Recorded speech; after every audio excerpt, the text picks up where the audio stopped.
Tema kita pada malam hari ini adalah tahrifu akhbaril Yahudi wa iftira'atihim, kebohongan para ulama Yahudi dan iftira'ihim, dan kedustaan mereka, penyimpangan mereka. Baik, ini adalah masih tentang keburukan Bani Israel, orang Yahudi. Kaumnya sudah menyaksikan berbagai mukjizat melalui Nabi Musa, ketemu dikejar Fir'aun bisa selamat, lautan bisa terbelah, terus apa lagi Mas Toto?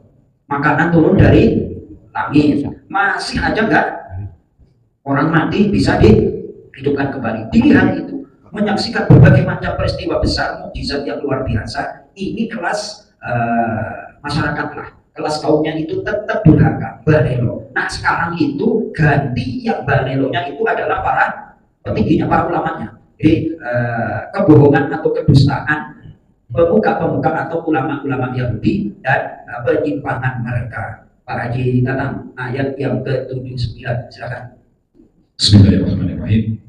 Fawailun, maka celakalah lilladzina, bagi orang-orang yang ya'tuhuna, mereka menulis kitab selain kitab suci, biaidihim, dengan tangan-tangan mereka, kemudian yaquluna, mereka berkata, hadza, ini kitab min indi, dari sisi Allah, liyastaru, untuk menjual belikan bihi, terhadap kitab itu, samanan, dengan harga qalilan, sedikit murah. Stop. Jadi kata para ulama, kalau kita punya kepekaan, setiap baca Quran itu kita tersindir dan ditonjok, Mas Soto. Diapain Mas Soto? Tersindir dan tertonjok, ya kan? Kalau kita jadi yang DPR itu nanti istilahnya apa? Eksekutif apa legislatif? Legislatif. Jadi kalau jadi legislatif itu kira-kira undang-undangnya berpihak, ditulis untuk rakyat atau untuk pemodal, kan kayak gitu. Jadi ayat ini akan menjadi pengawal, jangan sampai bikin undang-undang mengatasnamakan rakyat padahal tidak untuk rakyat. Understand? Alhamdulillah, kira-kira seperti itu. Jangan mengatasnamakan rakyat padahal tidak untuk rakyat. Ya kira-kira kalau kita baca Al-Quran, jangkauannya harus kepada realita kehidupan. Nah, itu diancam, itu celaka. Lanjut, baris terakhir. Fawailun, maka celakalah lahum, bagi mereka, mimma, dari apa yang katabat, telah ditulis, aidihim, tangan-tangan mereka, wawailun, dan celakalah lahum, bagi mereka, mimma, dari apa yang yaksibuna, mereka kerjakan. Baik, terjemah bebasnya sebelah kiri ayat 79. Maka celakalah orang-orang yang menulis kitab dengan tangan mereka sendiri, kemudian berkata, ini dari Allah, dengan maksud untuk menjualnya dengan harga murah.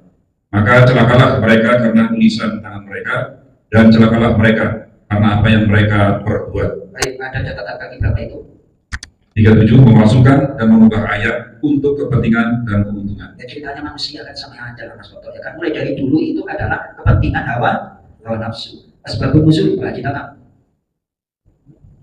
Ibnu Abbas radhiyallahu anhu menuturkan bahwa ayat ini diturunkan berkenaan dengan kaum ahli kitab yang memasukkan Alkitab Taurat. Mereka mengatakan hasil pemalsuan itu adalah suatu yang turun dari Allah. Mereka bermaksud untuk mendapatkan keuntungan duniawi. Tuh, ya Mas Toto, zaman dulu aja udah dipalsuin, apalagi sekarang, ya kan?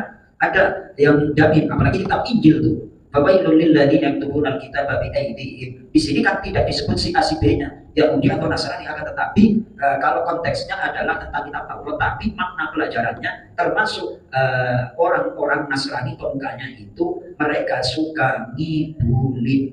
Nih, silakan dibuka surah At-Taubah sekarang dibuka halaman 192. Ayat yang ke-34, baris keempat dari atas. Ya ayyuhalladzina amanu. Baik, kita lantunkan karena ini surah At-Taubah, kita baca ta'awudz saja. A'udzu billahi minasyaitonir rajim. Ya ayyuhalladzina amanu inna katsiran minal ahbari wal ruhbani la ya'kuluna amwalan nas bil batili wa yasudduna yasudduna an sabilillah. Nah, fokusnya itu. Mas Toto. Bismillahirrahmanirrahim. Ya ayyuhalladzina amanu, wahai orang-orang yang mereka beriman. Inna, sesungguhnya, kasiron, banyak. Banyak berarti tidak sedikit. Tidak sedikit berarti banyak. Mas Toto, lanjut. Minal ahbar, dari para ulama Yahudi, waruhbani, dan para rahib pendeta Nasrani. Layak kuluna, sungguh mereka memakan, mengambil. Stop. Kata layak kuluna itu adalah berbentuk kata kerja sekarang dan akan datang. Bahasa Inggrisnya apa itu? Sekarang dan akan datang. Present future. Present future. Itu mereka makan terus. Makan apa Mas Toto? Amwala, harta-harta, annas, manusia. Ya jamaahnya itu. Jamaah gereja itu berapa persen Mas Toto? 10%. 10%. Makanya untuk tinggalin kan berat Mas Toto, ya kan? Ya 10% kalau jamaahnya kayak di kota Solo kan nggak lumayan Mas Toto. Lanjut. Bil batili, dengan cara batil, tidak sah. Wa yasudduna, dan mereka menghalangi manusia an sabilillah, dari jalan agama Allah. Jangan tetaplah dalam kasih Yesus dan segala macam, dijamin masuk surga. Kenapa seperti itu? Karena ntar kalau masuk Islam nggak dapat berapa Mas Toto? Persepuluhan. Sebar 10. Ini ayatnya itu. Ini sampai hari kiamat ya. Jadi kebanyakan para pendeta ulama Yahudi Nasrani itu makan harta manusia, yakni jamaahnya, gitu. Ya Mas Toto ya. Nah, itu. Baik. Sebab usul ayat 34 tuh. Muawiyah radhiyallahu anhu menerangkan bahwa ayat ini diturunkan berkenaan dengan para pendeta dari kalangan ahli kitab. Mereka mengambil suap berupa makanan dari masyarakat awam. Sedangkan penghujung ayat ini diturunkan berkenaan dengan ahli kitab dan kaum muslim yang menimbun harta mereka. Alhamdulillah.